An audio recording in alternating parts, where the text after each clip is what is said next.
Today we're talking to Lee Pukerson, one of our residents here who's had extensive experience in creating documentaries. And in fact, we've shown some of them on Channel 9. How did you get started, Lee, in making these documentaries, especially the ones with the Second World War pilots that I believe you were working on? I was a member of a vintage aviation group in Eureka, California, and there they were videotaping the programs that members of the group would give.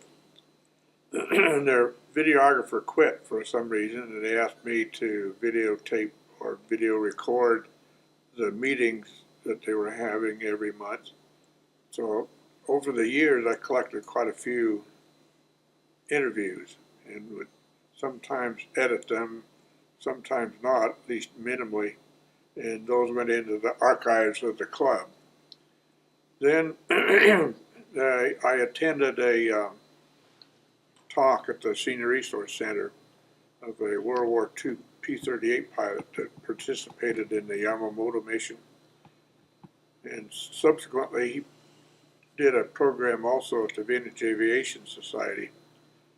And over the years, I became acquainted with him and learned his history, and I learned then more about this mission where they shot down this admiral.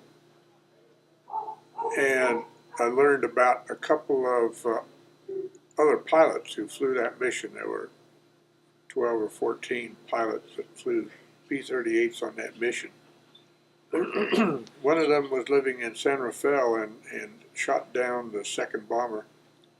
And another one I located in Florida, so I tracked down this fellow in San Rafael and interviewed him.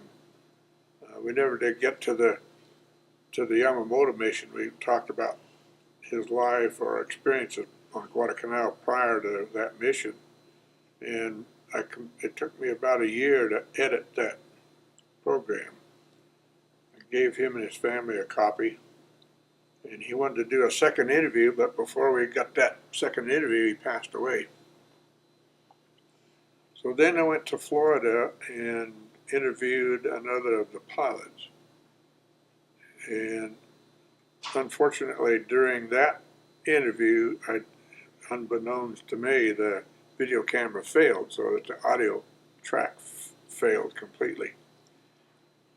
So I brought it home and made that horrible discovery, and I wasn't about to go back to Florida for this interview. And particularly since he was the only surviving member of that group of pilots. So I tinkered around with it and recorded it on Super VHS, which has multiple audio channels. And I went through each channel individually, and I finally discovered one where the audio was intact. It took me about 10 days to do that. So I recovered that audio channel and then did the editing, prepared it. It took about another year to do the editing, and sent it to him for review, and he was so thrilled with it. Then during the interim, I learned about this Veterans History Project at the Library of Congress. So I checked with him and filled out the paperwork and got him to sign off on it and sent a copy to the Library of Congress, plus I kept a copy.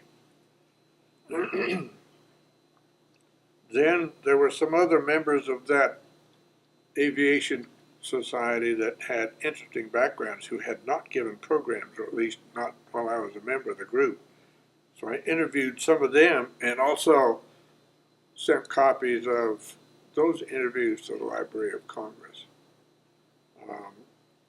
When this original fellow from San Rafael passed away, I checked with his wife to see if she was interested in having his sent to the Library of Congress, and she was not. So later on, after she passes, I'll check with the family and see if they're interested.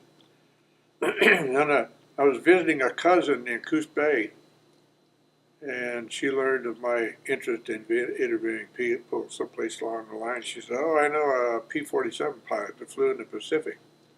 So she put me in contact with this fellow, and ultimately, later on, I interviewed him and edited that. And I don't recall I don't believe I've sent that to the Library of Congress, but I have 3 or 4 on file to the Library of Congress. So over the years, I accumulated quite a few of these. Most of them were not super interesting, but and I passed the majority on to the club for their archive, particularly when I moved up here. But the few best ones that I spent most of the effort on, I kept copies of. Those are the ones that have been broadcast. I had another thought there for a moment, and I lost it. fleeting thoughts.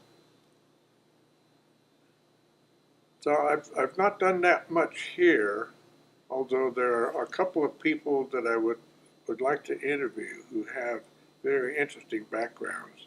Not all of them World War II, because there are other people with other stories that I'd like to record. So when I get a chance, I'm going to videotape them, and then we'll probably, if I get a decent interview and we edit it, then we'll put it on Channel 9 for everyone to enjoy, and it'll go into the library. Well, thank you, Lee. That was very interesting. And the next time we play one of your documentaries, we'll have to include this at the beginning of it. Oh, it's kind of introductory remarks.